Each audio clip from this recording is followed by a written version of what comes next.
Butterfield from Hotel Trio, Larry Willis, Gables Wine Country Inn, and our non-voting board member, Kelly Bass-Seibel from Sonoma County Tourism.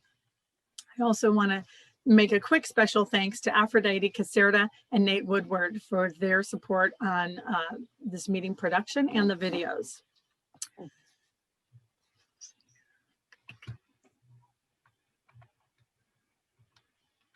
I was looking for my slide guide here. There we go. It was about a year ago, March 5th, as a matter of fact, that we had our SCHA annual meeting in person, right before our world changed in ways that I'm fairly confident none of us could have imagined at that time. I know that we are all fatigued with all the adjectives at this point trying to describe the year, and I know that the mileage on the verbs pivot, transform, and adapt are all very high. And along with previously unimaginable financial challenges, many of us have also faced loss of family, loved ones, and even our homes in the 2020 fires. But here we are a year later, thankfully with vaccine rates starting to rise and seeing the light at the end of a very long tunnel. Sonoma County will be transitioning from purple to red soon, which will be another small victory and a small step forward toward totally, fully reopening. We're also seeing federal support coming through as of this week that will trickle down to our state, our county, our cities, and our citizens who are struggling. Our colleagues at Sonoma County Tourism and Visit California are doing everything in their power to responsibly promote returning to Sonoma County. And research says that people are ready to travel, especially as they receive vaccinations. And our colleagues at the EDB are working to support our businesses in recovery in myriad ways. At the state level, supporters like Senator Mike McGuire, who we will hear from shortly, are taking charge of our industry's recovery with creative and comprehensive legislation. I am sensing the momentum building, and I hope you are too. The Sonoma County Hospitality Association has worked to be your collective voice with our government officials during the past year, while supporting our members with education, resources, and information, the tools needed for our success. Tourism and hospitality are the economic sectors most impacted by this pandemic, and we will be the last to emerge. But now more than ever, we need to continue to work together to ensure our recovery progresses as quickly and as fully as possible. Now I want to share some quick SCHA highlights from last year and give you a brief overview of our 2021 plans. Our annual meeting at the Windsor Golf Club included our industry leaders, along with special guest supervisors James Gore and Matt Villano, who we'll be seeing a little later. We conducted Zoom workshops that provided members with information and education that they don't usually receive elsewhere, which is always a primary goal of ours. We held programs on ranging from how to deliver great customer service in this new landscape to sharing tales from the front lines and best practices with some leaders in our industry. We also held workshops on business resiliency and safety planning amid PSPSs and the dry season. And we ended the year with a session on live streaming. On the advocacy front, we were pretty busy. We co-sponsored Sonoma County District 3 Supervisor Candidate Forum for then Supervisor Zane and Mayor Corsi. We worked with business leaders and all of the chambers in the county to appeal to supervisors regarding food and business permits and licensing, seeking relief in fees, which I understand is being heard and some relief is on the way. SCHA Board President and Chair Eric Markson has represented our association on countless Zoom calls and committees, with spending valuable time this year to update elected officials on the challenges and the issues being faced by our industry. And I serve on the Workforce Investment Board and advocate for our industry at every opportunity throughout the year. And I also participated last year on the dining committee of the Sonoma County EDB's SOCO launch program. Our advocacy team has also responded immediately to express our opposition to an aggressive and rapidly prepared new TOT tax being proposed for West Sonoma County last November, which became Measure B. We supported the Committee to Save Sonoma Jobs, as they mounted a well-planned strategic campaign, which thankfully ended in defeat of the measure on March 2nd. Of course, that win is very bittersweet, as funding is still needed for schools and emergency services.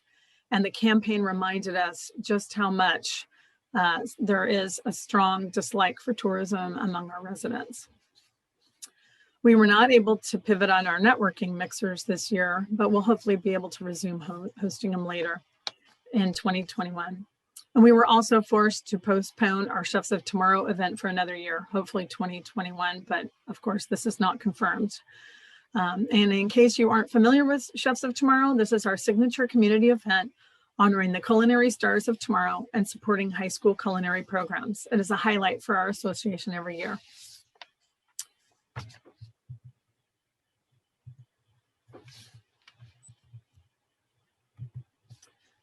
What's coming for 2021? We will have more on the way as we get a fuller sense of how the year is looking, but here are the programs so far. April 8th, we do have scheduled with Shanna Ball, Digital and Social Media Marketing Success Strategies. That should be a great session, and obviously registration information will be coming out on that soon. We already held an employment law workshop with Leap Solutions. They're a strong associate member of ours last month, and we will be surveying SCHA members on their interest in employee sexual harassment prevention training coming up this year. And just a reminder on that, this is a relatively new law, and the training is required by law in California for any company with 5 or more employees, and it has to be renewed every 2 years. So LEAP will offer the required mandatory industry customized 1-hour harassment session or the 2-hour supervisor harassment training session, all at special prices for SCHA members. Our larger company members will probably have this handled in-house. So this is really targeted at our small business members that might need this support. The training will be provided at least quarterly, offered more frequently if needed. And the class size will be up to 20 employees in a socially distanced in-person setting or via Zoom if appropriate. LEAP is ready to work with people to give them everything that they need in that front. So watch for a survey from us coming out soon. And hopefully we'll get some good interest in that and help people figure out where they're going to get that done this year. Our next programs will be some industry updates. As they come together. Marketing workshops, we're looking at possibly a Google Analytics or SEO workshop. We do have a plan for an operations workshop on contactless payment systems and everything that hospitality businesses need to know for credit card processing. And then we are on the diversity front, we're working to create a panel discussion on tourism, diversity, equity, and inclusion. So it's an ambitious schedule, and as soon as we can get dates and figure out how much can be in person and how much needs to be on Zoom, we will get that information out to all of you. We also have had a nice tradition in this association of mixers and getting together and really networking in person. Ideally this year at some new hotels that have opened and with some elected officials and other special guests. So there's the social element and the benefit of connecting with these folks. So hopefully, later this year, we're optimistic that can happen. For advocacy, we know that 21 will call for our support in getting our industry vaccinated. That's going to be job 1 here, coming right around the corner. And I know a lot of you in the industry are already hard at work on this. We'll continue to advocate for relief for our businesses and all forms that takes. And if you have special areas of advocacy that you'd like to see SCHA involved in, we hope that you will contact me or Liza Graves, our advocacy chair. Her email is also on our website listing on the board. And let us know. But our priorities do remain all key areas impacting our industry, which include supporting funding and work for Sonoma County tourism, housing and cost of living issues, workforce development, and finding a balanced approach to fees, winery events, and short-term rentals. But we want to make sure all voices from our industry are heard. And just to wrap this part of our program up, we have all emerged from the challenges of 2020. And if there's anything that we can be sure of in all of this, all that's happened, it's the power of the communities, our communities, and the strength we find in numbers working together as an industry. As we have witnessed throughout the past 4 years in Sonoma County, we all know it's bigger than just the pandemic. It's everything that our area has endured. Our unity brings us strength. So thank you for allowing me that update. And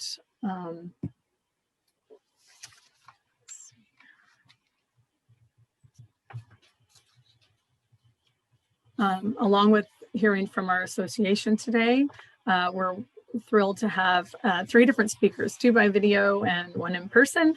And first up is Shanna Bull. She's a digital storyteller and marketer, and she's coming to us from one of our favorite Sonoma County destinations, which you'll probably recognize pretty fast. I want to note before we begin this video that we wanted to interject a little break from Zoom fatigue and PowerPoints today and bring a little levity to our meeting by visiting a few of our favorite places in Sonoma County and just reminding everybody what's around the corner and how lucky we are to live where we are, where we have such special places. So roll the video when you're ready, Nate. Hey everyone, my name is Shanna Bull, or on social media, SCHA. I am a digital storyteller, a writer for Sonoma Magazine, North Bay Business Journal, the Press Democrat occasionally, and a few other random publications. And I also teach classes on social media, specifically right now, Instagram, because that's what everybody wants to learn about. So when it comes to social media, I always have one tip for everyone: plan ahead. That is going to be how you are able to craft a story that actually has a purpose, instead of just randomly posting when you remember to. So for the past year, everybody has been so focused on making sure that your hotels and hospitality businesses are safe for customers to come back when they feel ready. And what I want to recommend to everybody to do is share behind the scenes stories online. On your social media account, I want you to at least once a month share all these stories about how your staff is being safe, how you guys are sanitizing, how you guys are wearing masks, social distancing, even from giraffes. But sharing details about how you are making sure that your customers are as safe as possible, that's going to bring the trust. And that's what hospitality businesses need to do for their customers right now. They need to instill trust, and social media is one of the best ways to do that. You know what? We've all become pros with video over the past year. And let's be honest, video is one of the best features of social media right now. You can quickly tell a story much better than a picture. You know, a picture says 1,000 words, but video says about 1,000,000. And it's super helpful for your customers to see what's going on behind the scenes. What I'm going to be talking to you guys all about are the social media trends that were already happening before the pandemic that have been accelerated by 10 years. 10 years in this past year, we have gone from people wanting to start buying things online, and now even more people are buying things online. People like my mom, who's never purchased anything online, and now she realized she can. Oh, that is so exciting for her. So she will definitely want to start doing research on hospitality businesses, going out, learning more about everything online. So that's something that's relatively new with an older generation. So I'm going to be talking to all of you guys all about social media trends that are basically been accelerated over the past year because of the pandemic. And these trends are things that were already happening. You know, people going to wine country and staying at one winery a little bit longer than before because of a wine and food pairing. Staycations. People that are local to the Bay Area are now traveling closer to home. And why not? I mean, Sonoma County is the perfect getaway, let's be honest. And things like e-commerce, mobile use has gone up dramatically. In fact, people see more videos on their phones than they do on the TV. And grocery delivery. We have alcohol delivery now, finally. It's pretty cool. So right now is a perfect time for marketers to be planning ahead. You know, we have a little bit of space to create routines when it comes to social media and brainstorming and planning before you create content. I am so excited to be talking social media with all of my friends in the hospitality business in Sonoma County. It is one of my favorite places on earth, and you know what? We need to tell even more people about how great it is. And social media is such a perfect way to convey how beautiful it is here.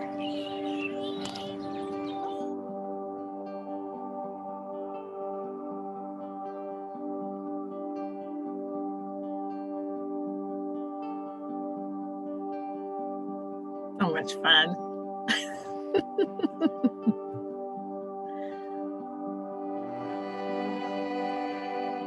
Great. Thank you very much to Shanna. I think she's joining us today. I'm really looking forward to her session. And, you know, we were talking about how this video came together and wondering, you know, what everybody think to share everything you're doing for sanitation or tell your behind the scenes stories in the way that she's suggesting. It really all helps with authenticity and engaging your audience. And I think those are some really great little takeaways for today that I definitely wouldn't have thought of as my first plan for sure. Next up, we're going to hear from our SCHA Board Chair and President, Eric Markson. He's going to introduce our main guest. Take it away, Eric. Thank you. Do we have Senator McGuire available? Is he getting close?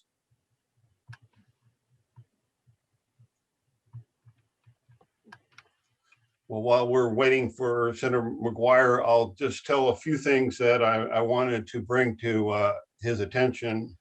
And that is that, as you know, recovery is going to take some heavy lifting. And we're fortunate today to have someone who's both in public and behind the scenes has been doing a fair amount of heavy lifting for some time. He's been doing that on our behalf, and the Hospitality Association knows that Mike McGuire gets it. Senator McGuire understands the challenges that we all face, and he understands the hospitality sector and the value the hospitality sector brings to Sonoma County.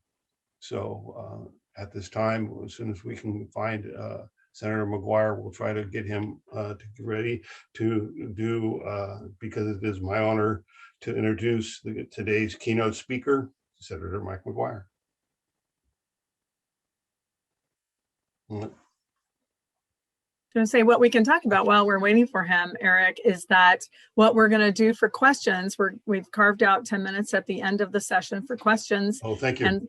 And so if you'd like to note them in the chat, I'm going to kind of curate, my fingers there, curate those and, you know, see what the big trends are, what the dominant questions are, and, you know, take as many as we can given the time. So you can be thinking about what you want to ask him. And as I said, just note it in the chat. And then when it's time to take questions, we'll have those there. I'm noticing that Shanna is commenting in the chat as well, that she's here and she enjoyed her video. She hadn't seen it in final form before. So if you have any questions for Shanna or anything, just know she's here in the chat too. You're welcome to reach out to her. And I'm going to assume Nate's going to let us know when Senator McGuire arrives so that we can cue over to him. but he should be checking in momentarily. We have an active chat going, so that's great. Yeah, he'll probably be checking in momentarily. He's got a very tight schedule. He squoze us in from 11:30 to noon. So, and if anybody has any questions about SCHA, you are welcome to note them in the chat as well.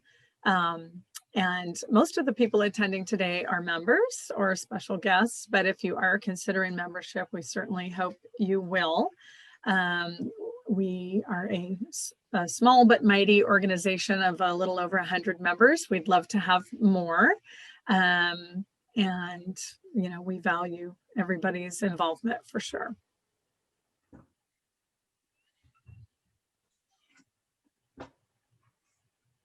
Oh, and we have David Wabel on the chat as well. He was in charge of the Save Sonoma Jobs Committee with Measure B that I was fortunate to support the work of in March. And it's great to have him as a member and have him here today. And then the other comment I was going to make, Sarah, and I'm pretty sure Senator McGuire will be discussing, you know, we're in the rollout for the vaccine program, and there's going to be duplicate emails coming from not only our office, but from the EDB and from Sonoma County Tourism. And so we'll look forward to trying to get everybody on the same page with that. So look forward to getting that important information sent your way. Right. And David Wabel is asking, you know, how can we be more on top of what the Board of Supervisors are doing and do a better job at staying ahead of the curve. And I know that in the case of Measure B, that literally evolved overnight. We do have a lot of members and colleagues at Sonoma County Tourism that are monitoring supervisor plans and conversation, but that one was definitely a surprise for many people, including the school district. It was news to them when it was being voted on, as I recall in the news. So we did, prior to COVID, have ongoing meetings scheduled with them at least twice a year. So hopefully we can return to that in the months to come as things open up.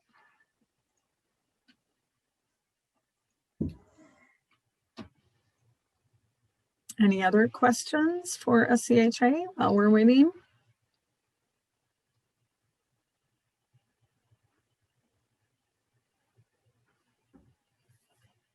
I'm just going to check my email and make sure there's no delay. This was the one question mark of this session, but I'm sure it'll all be fine in a minute.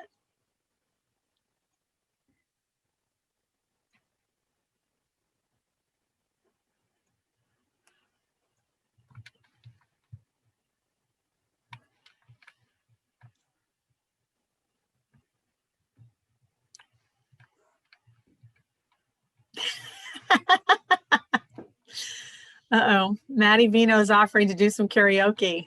So yeah, let's hope Supervisor McGuire gets here momentarily. Any sign of him, Nate?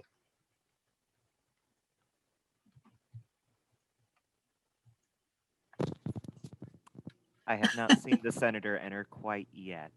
He'll receive the spotlight as soon as he arrives. Okay, great. Oh, here's Abby. She's saying he's going to be on shortly. Oh, here he is. Awesome. Thanks so much to Abby and Senator McGuire. So at this time, the Hospitality Association welcomes Senator Mike McGuire as our keynote speaker. Hey, good morning. How's everybody doing? Good. Fantastic. It's been a hell of a year. Yes, it has been. It's really nice to see you here this morning, Senator. Just want to say thank you so much for allowing me to be with you. I'm truly grateful. And let's just be candid. It's been the most challenging year in our lifetime. And in a year like no other, we do have some good news to report for once. And what I'd like to be able to do, if it works for you, Mr. President, and of course, Ms. Cummings, is talking about where we're at with vaccines today. Talk quickly and go through some of the economic recovery package, both in the state and the federal, that you're going to be seeing here in the coming days, literally. Would then like to be able to focus on Senate Bill 285, which many of you have been engaged on, which would be a $45 million direct investment into our tourism economy to be able to get folks traveling safely again. And I'll be quick, and then obviously if you want to have any questions, comments, we look forward to having that conversation today. So bottom line is this: as you all have heard, hope is on the horizon for Sonoma County, coming out of that purple tier and into the red tier. It's focused on the state's new equity metrics, which is weighted towards pushing 2 million additional vaccines into the communities of greatest need. That has a special emphasis on the Central Valley, as well as Southern California, based off their viral load. LA County, Monterey County, Contra Costa, and Sonoma are the last 4 California counties that are in purple. And the way this equity metrics looks is by investing the dosage of vaccine into those zip codes that have greatest need. We're going to start swapping our tiers from number of tests to number of dosage. So as we flood those zip codes with enhanced volume of vaccine, we are starting to see a gradual decline in viral spread, hospitalizations, and thank God, a significant drop in death.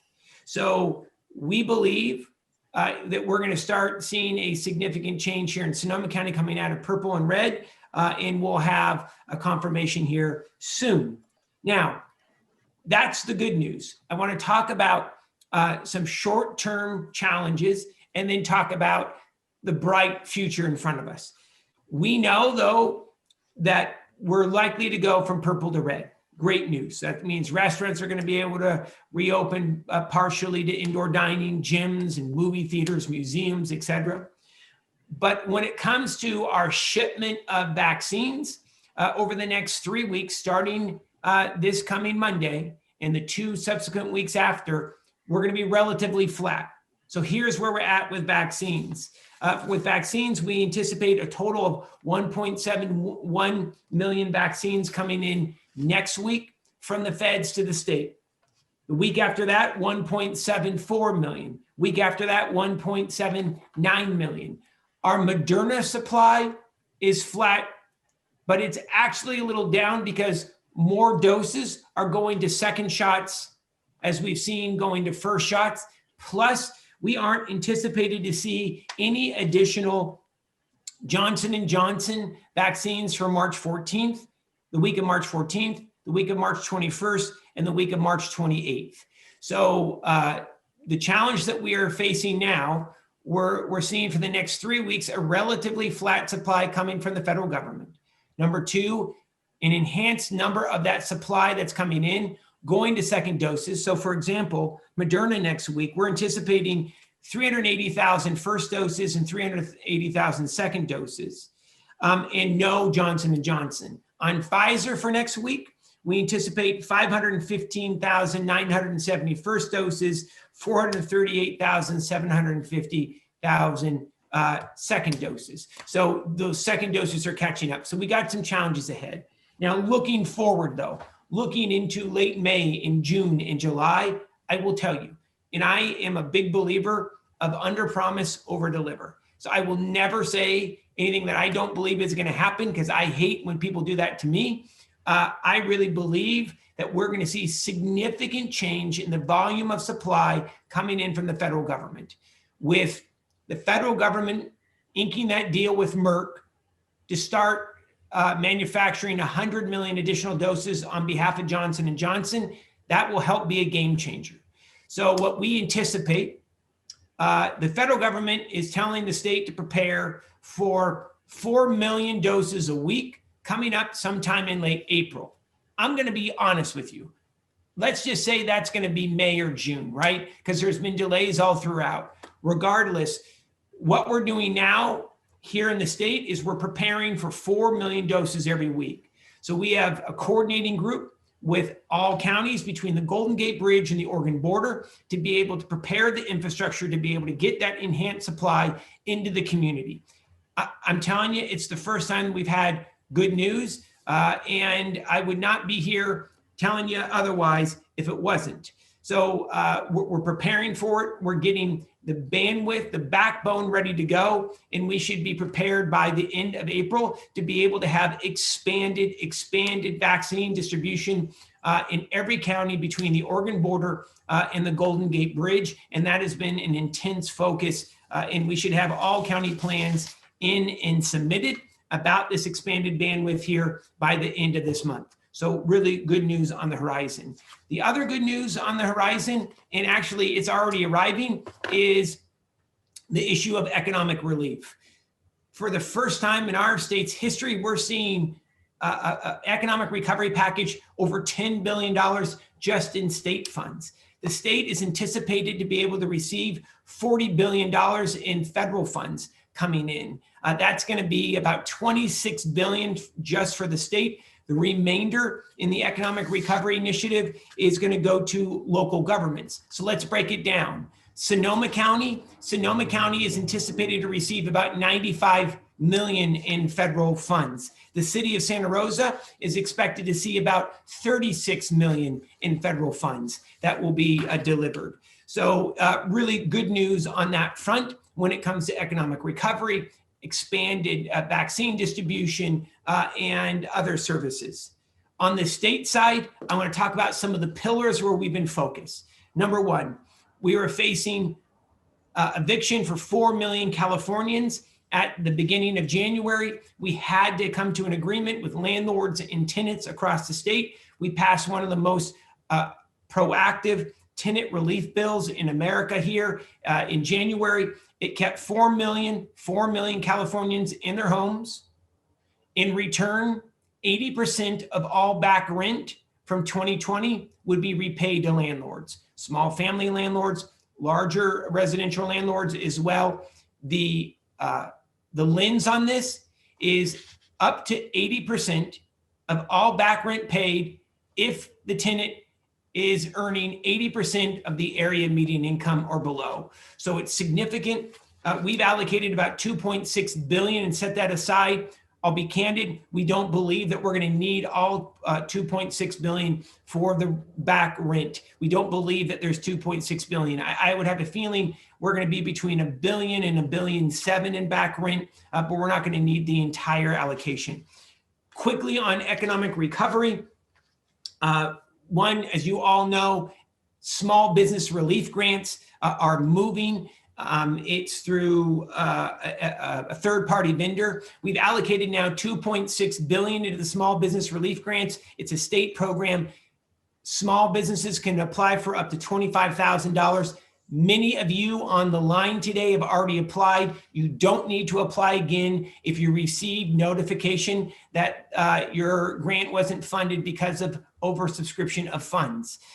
Stay tuned. There are several rounds in March and April that are going to be focused on getting those backlogged grant applications funded. The other important piece of this, out of that $2.6 billion, we set aside $50 million for cultural institutions as well, museums and community theaters, but the vast majority is going for hospitality, restaurants, small businesses, etc.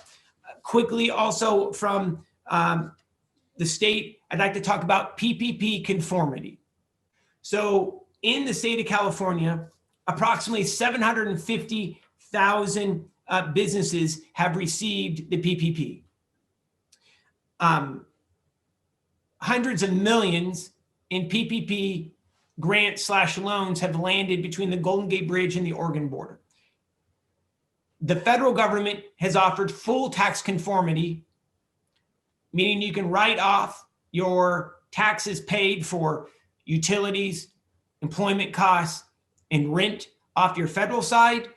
The state is going to look at partial conformity, but I'll be honest with you and give you a preview. You will most likely see closer to full conformity, which we'll be announcing first thing this coming week. So that's really important for several businesses. And again, thousands of businesses in Sonoma, Marin, Mendocino, Lake, Del Norte, Trinity counties, Humboldt counties. And so you're going to be able to look at either partial to full conformity. We'll have more to report on Monday when this package is going to be introduced.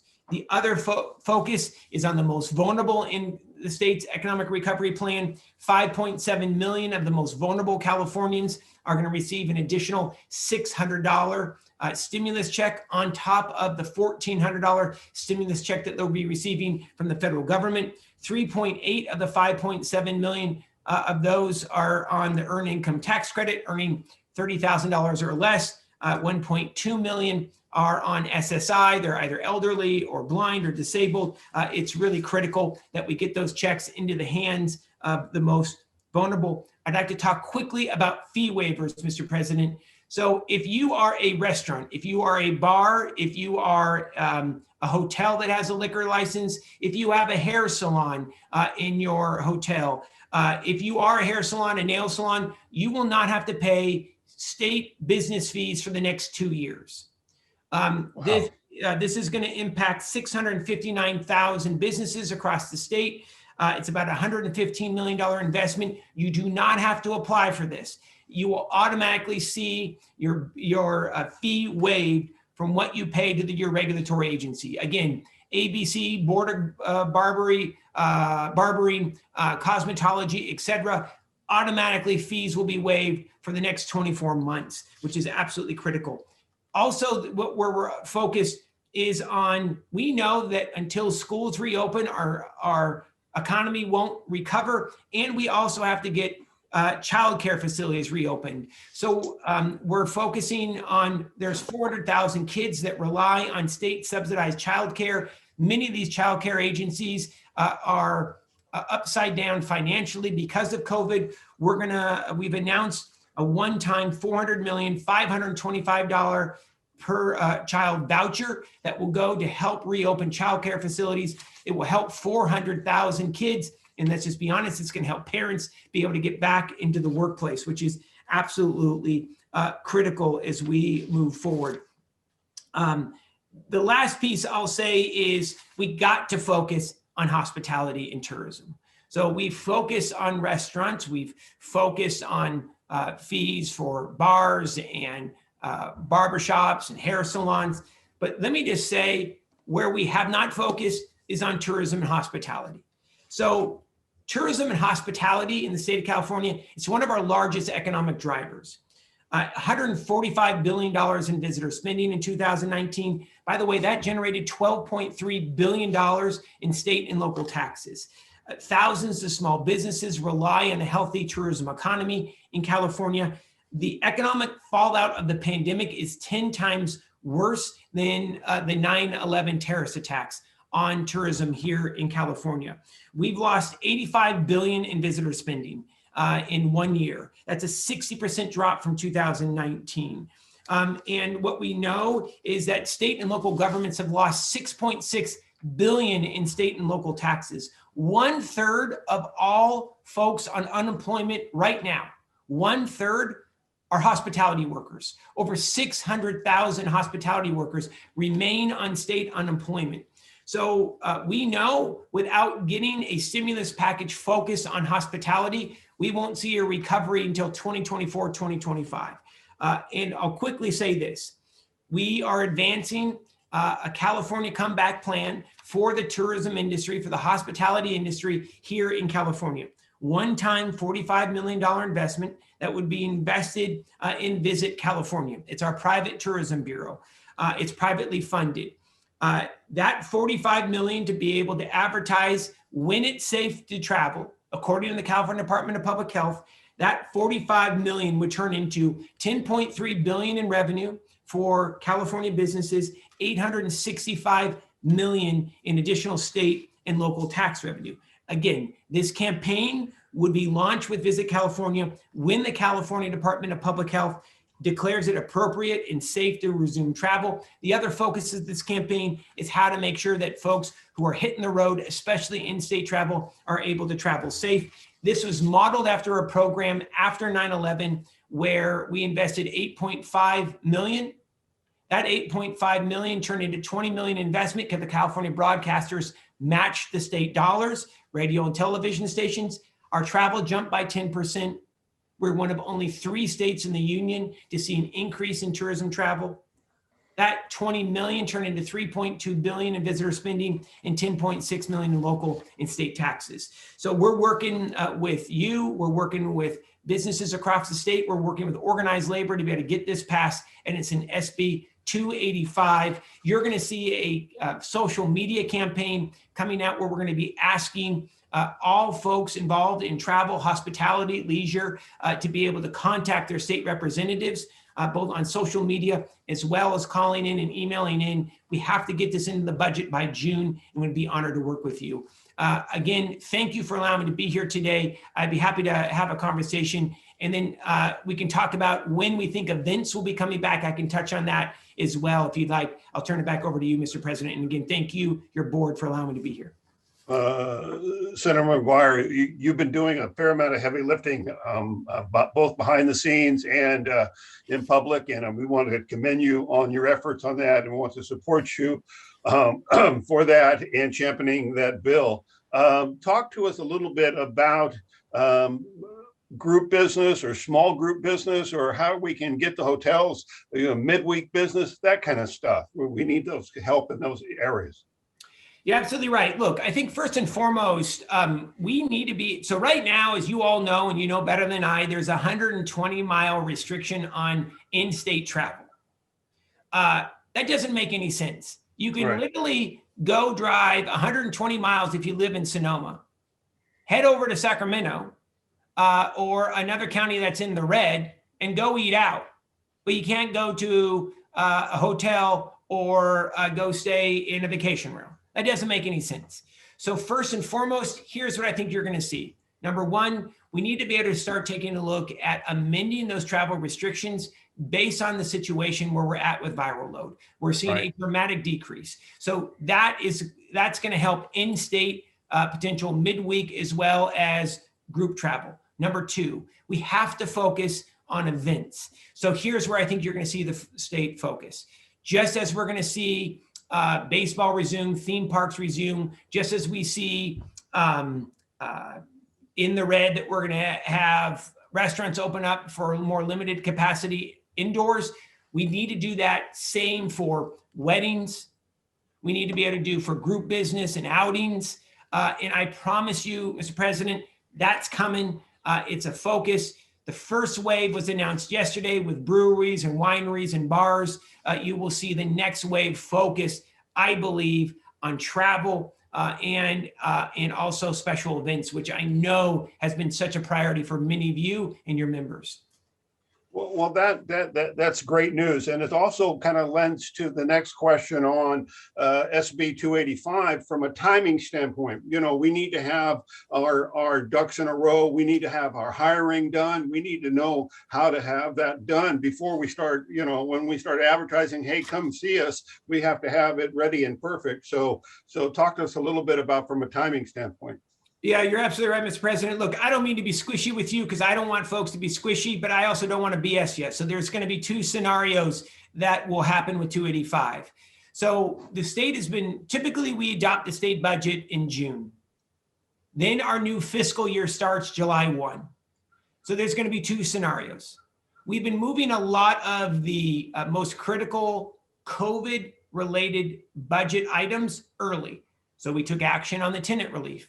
We took action on the economic recovery package. Next week, we're going to take action on PPP conformity.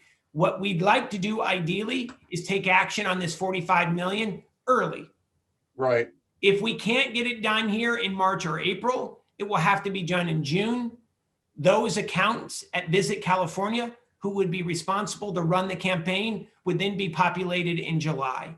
So I don't have a firm answer for you. And again, I don't want to be squishy. But those are 2 scenarios, and we're still working through on where this could potentially end. By the way, we still got to get it to land too, right? Yeah, so that's exactly. The other piece, and I can't stress enough. We have to start organizing and mobilizing to be able to get these dollars landed in the budget.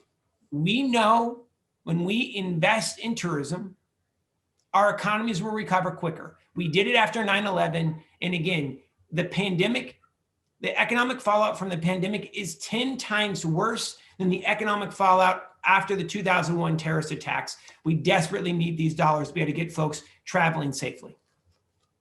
Perfect, perfect. You're preaching to the choir here. We love to hear your enthusiasm. Talk to us a little bit about this upcoming forum you have on Thursday. I believe next week you have a tourism forum. If you can bring us to that so we can join that. Yeah, absolutely. We had a forum. Yeah, it was so next Thursday we're going to be doing our coronavirus forum, and it's going to be the latest on all issues of vaccinations, right, how we're coordinating across the North Coast.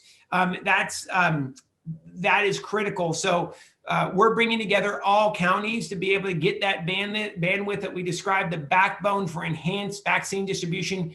Again, I'm going to use my own timeline. This is just my own editorial. A lot of things are moving fast. We may not hit that April right, date just because things have typically been a little slower than as expected. So let's just say end of April, May, and June, we got to make sure that those new vaccination centers, both brick and mortar, in person, and mobile, are ready to go. We did host, you're absolutely right, Mr. President, we hosted a forum last Thursday right, with over 700 representatives from travel, hospitality, the tourism businesses, restaurants, and really started mobilizing on getting SB 285 in. So what we're going to need from each and every one of you, there's going to be a social media campaign that Cal Travel, they're going to be pushing out social media messaging that we'd like you to start working, number one. And then number two, direct contacts to your state elected representatives to start talking with them about the importance. Again, 600,000 hospitality workers are still on unemployment. We know that the travel industry, the hospitality industry, can add back employees quicker than almost any other industry, this is money well spent. And let's not forget, a lot of communities in Sonoma County and the North Coast, they're dependent on tourism-related taxes. In our cities, our counties will benefit. Vital services like fire and police and public health will all benefit when we are coming back safely. So I'm going to turn it over to Sarah so she can kind of go through some of the questions that have landed in chat. If you've got a couple of minutes to kind of fend those questions and things like that. But before I do, I wanted to tell you that I'm a big fan of the Great Redwood Trail. And so if you could just tell people how they could get interested about the Great Redwood Trail like I am. Thank you. Absolutely. So what I would just say on the Great Redwood Trail, look, this is a grand vision, and we are already making progress. Bottom line, long story short, longest rail trail in America, 320 miles. We take the abandoned line from Cloverdale North. It's an abandoned commercial rail line. We build a trail on top of it. It's the cheapest way to do it. It goes from Cloverdale in the south all the way up to Samoa in the Humboldt Bay. It will be mostly dirt and gravel trail. Everything south of Cloverdale, all the way to the San Francisco Bay, will be along the Smart Line. So when you connect Marin and Sonoma, plus Mendocino and Humboldt, 320-mile rail trail through some of the most spectacular scenery in the world. The Eel River Canyon, oak woodlands, ancient redwood forests, state parks, vineyards. It's spectacular. And what we know is California's outdoor recreational economy, behind our travel economy, is in the top 5 economic drivers for the state of California, even as we speak. And the other great piece about the Great Redwood Trail, it's a rural community economic development initiative. Over 25,000 miles of trail have been built across the nation on former rail lines. 25,000 miles, mostly crisscrossing small rural communities. These trails have been economic booms for these communities. As people stay and eat and shop, they become worldwide destinations. And think of this as the California Coastal Trail, or our version of the Appalachian Trail. Folks will want to be able to traverse this trail from locals to tourists alike, and we would love to be able to work with you to be able to get this thing done. By the way, over 36 million has already been secured for completing trail segments up and down the North Coast. And you know, I've got a dog in this fight because of those people are going to need a place to stay. There we go. You're darn right. And honestly, Mr. President, that's one of the biggest pieces. There have been economic studies by the rail trail. There's a whole nonprofit that focuses on rail trails. Significant economic studies have been completed about bed and breakfasts and hotels, entire industries popping up alongside these large regional trails because they become destinations. It works. We already have the beauty. We just got to get folks out on that rail and turn it into a trail. And I've attended a fair amount of, last year we attended together a couple of outdoor sector forums, and the outdoor industry was booming. And so getting that outdoor industry benefits us all. So congratulations on that. I'll turn this over to Sarah to see if she has a couple of questions quickly for you in chat. And again, thank you for all your time today. Thank you, Mr. President. It's such a pleasure to be with you. And it's wonderful to see you, by the way. Good to see you. We do have a few questions, some great questions in the chat, Senator McGuire. One is from a person in Petaluma who organizes a lot of huge events you might have been to at some point. She's wanting to know if there's any sense of timing on when an event outside for 10,000 plus people might be allowed, because event planners, of course, are always running a year ahead and longer, and they just really need to kind of get a sense of that if you have one to share. Look, I'll be candid and I'll give you my editorial. I do not know if we're going to see large, massive events like that returning here this summer or fall. Again, as we sit now, I'm not sure. Just because we know that we're going to still have challenges, we're going to be much improved, right? We don't believe that we'll achieve herd immunity, and that means anywhere between 75 to 85% until the end of the year at the earliest here in California. If we can do it quicker, great. Smaller events, absolutely. I think we're going to see moved. It's too early to tell. My own crystal ball, and I am not an infectious disease doctor, but in my conversations with the California Department of Public Health, it's going to be dependent on how big your space is, how much distancing you have, and authority to be able to do that. So it's easier to be able to social distance in a ballpark than it is with a large event where folks are mingling about. Could we see limited attendance for some festivals and fairs? I think that's a possibility, right? So like we're seeing with Disneyland, 15% attendance caps. I do think that we may see that. I just don't know if we're going to see, for example, 10,000 people all at once in one day. I think that's probably pretty pragmatic, a pragmatic approach for sure. Let's see, we've got a question here about testing. SOCO is saying the more testing of COVID could reduce the numbers, hence opening faster. Can you address that thinking at all? Yeah, Chuck, it's a great question. So look, I think for the state, we're really trying to focus. Testing is critical. We got to continue to test. But as we start seeing our numbers tick up, I'm going to give you a great statistic. Over 55% of all Californians, 65 and up, have received at least one shot. And we're moving. We're starting to move. Doesn't feel like it, but when we look at cumulative totals, we're starting to move. I promise you, by summer, it is going to be a 180. You're going to see enough vaccines in counties, big and small, to really start rolling. So that's why you're seeing a change in the tiers. It's going to be more heavily weighted towards vaccines versus tests. And by the way, that's going to help us.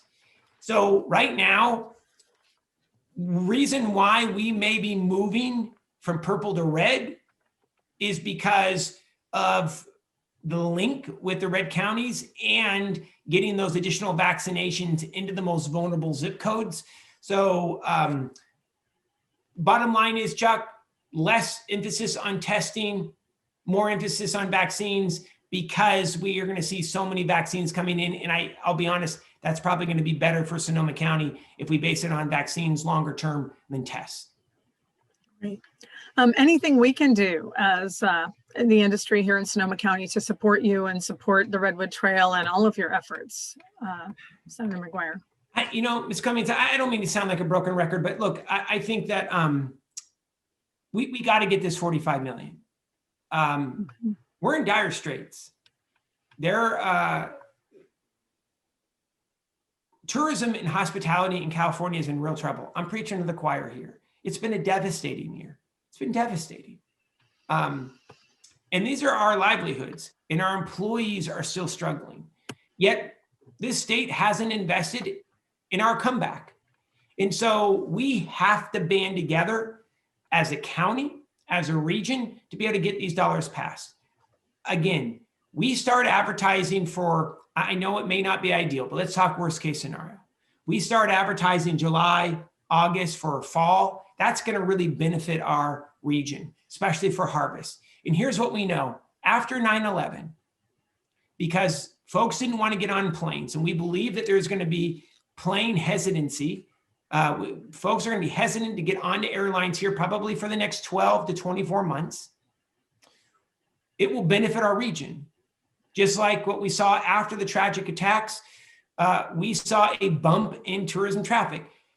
The North Coast, San Diego, and LA in particular saw bumps in tourism traffic after we launched the in-state and Western feeder market campaigns to be able to get folks traveling again, mostly by vehicle. And we started getting some Western feeder states coming in, right? So what we need to do where I desperately need your help, we got to get this $45 million secured. Number two, as we are moving forward on the Great Woodward Trail, we'd love to be able to have you start participating in these town halls, because what we know is it's going to be a significant economic driver. And then number three is the last piece. We're going to need to continue to educate travelers that masks are most likely going to need to be worn minimum for the next 10 to 24 months, right? To be determined, right? But it's all going to be dependent on how many folks we can get vaccinated. We got to hit that magic 80 to 85% number here to get that herd immunity accomplished. Right. Well, this is great. And I know we're a few minutes over on the time you offered to share with us. So thank you again so much for your time today and all the great hot off the press news and information. It's exciting to see those vaccine orders coming in, and our numbers and our percentages moving in the right direction. And thank you for all you're doing. And we will do our best to get behind, as an association, the Redwood Trail Initiative and everything else we can do to support 285 for sure. And I just want to say thank you. Look, it has just been a year like no other. I'm grateful for your partnership. I want to thank you for your leadership. And the last piece is, I just want to say thank you for sticking with Sonoma County and your continued investment. Let's just be honest. It's been a roller coaster. It's been incredibly emotional, and it's been draining. And I just want to say how grateful I am for your commitment to this county and to the people of this county. And I look forward to our partnership here in the months and years to come. And I know that we're going to be able to look at a California comeback. I really do believe it. We are going to see a comeback here in the coming months. And I look forward to working with you on that. We've been together through thick and thin, fires and flipping floods, now a damn pandemic. What the hell? So we're going to do it, though. We're going to get through it. Great. Appreciate Thank you your so direction. much. All right. Thanks, everybody. Thank you for having me. Thanks for your leadership. Thank you, everybody. Thank you. Sarah, you want to invite Matt? Yes, our final piece of today's meeting. Thank you all for bearing with us through our little transitions here. We've got our final video featuring local journalist and fan of all things Sonoma County, Matt Villano, and his alter ego, Maddie Vino. I guess we can just go right ahead and roll that video. Again, it's at another great Sonoma County destination, and we appreciate everything that Maddie has done to keep the spirit of Sonoma County tourism and all that is special about this place alive in his work and in journalism and as a promoter of the county. So we can roll that video.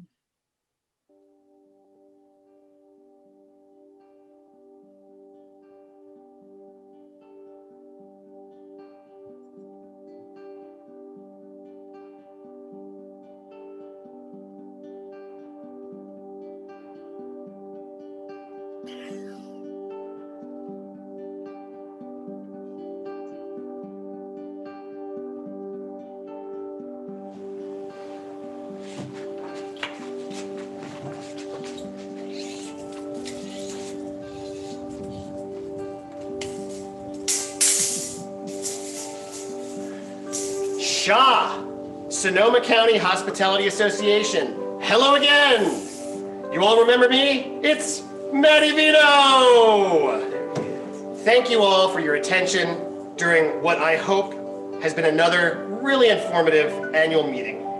I'm here today on the veranda at Paradise Ridge Winery with two folks who know this place well, Renee Bick and Sonia Bick Barwick. Renee, Sonia, thanks for having us. Thank you. Cheers.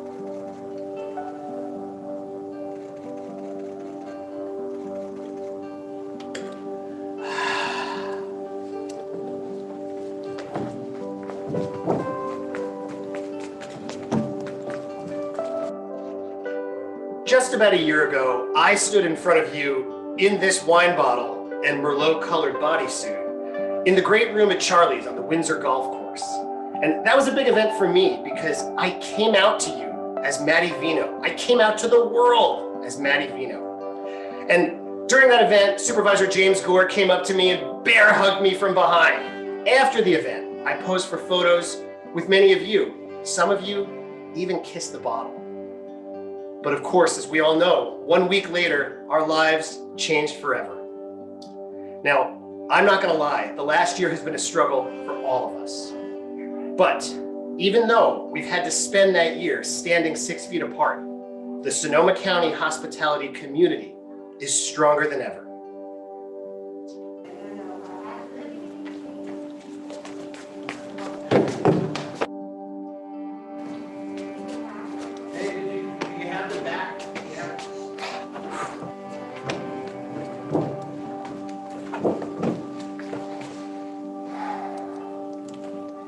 Well, now it's time to look to the future. Senator McGuire talked to us just moments ago about the county's plans for reopening. Tourism is on its way back as well. Renee and Sonia told me that tastings are up here at Paradise Ridge, which is great news. And I've heard from wineries all over the county. They're reporting similar trends. I've got friends who own hotels from Bodega to Petaluma to Sonoma, and they also say bookings are up. Now, it's up to us in the hospitality community to welcome guests back and show them we are ready to share with them the Sonoma County spirit.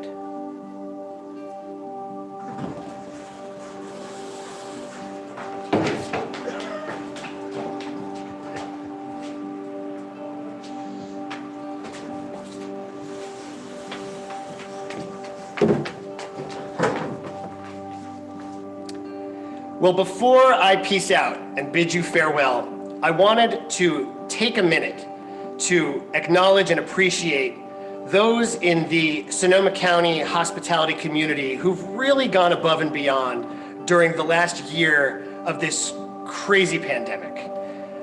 3 people in particular I wanted to mention. Number 1, Herlinda Harris. Number 2, Lucy Lewan. And number 3, Judy Groverman Walker. I like to consider these 3 women our hospitality heroes. They've all volunteered at local vaccine clinics. They and other members of our community have worked in local shelters and really given time and energy and resources to those in need over the course of COVID-19. And they inspire me. I know they inspire you, and really they exemplify the spirit of giving that we here in the Sonoma County hospitality industry like to call our own. So thanks to them. And with that, we're out of here. Matty Vino signing off from the ground floor of this beautiful pavilion at Paradise Ridge. I'm really excited, SCHA, for next year's annual meeting. And at the conclusion of the 2022 get-together, I hope you will all line up and give me hugs and kisses and wipe me down. And if you want to Coravin me after that meeting, you could even do that. But the bottom line is, I'm really psyched to give you all a big hug next year. Thanks a lot.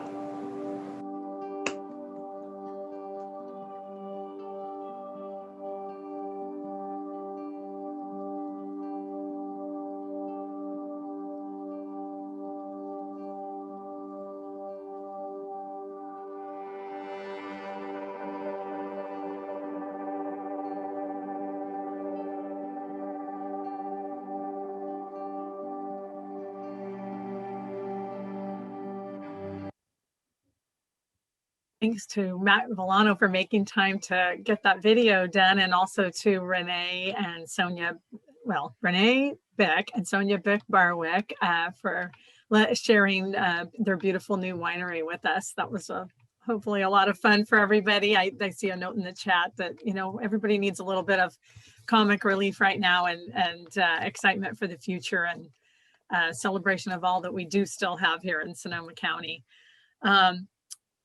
So I wanted to thank everybody for attending today. And if you're not already an SCHA member, I'm not doing my job right if I don't invite you to join us again.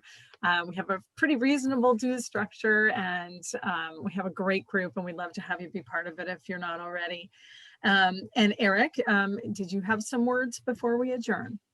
Yes, I do. Just a quick thank you for everybody, and appreciate everyone for being here. And that I need to remind everybody that just a quick reminder that everybody needs to get vaccinated when it's your turn, and help others to get vaccinated when it's time. So help everybody with the vaccinations will be great. I got mine, and so here is the new look I'm going to be sporting. Meeting great. Adjourned. Thank you so much, Eric, for all your work with this, and thanks to everybody for joining us today. We appreciate all the nice notes in the chat too. Thank you for being here. Make it a great Friday afternoon, and we will be in touch soon. Thank you. Thank you.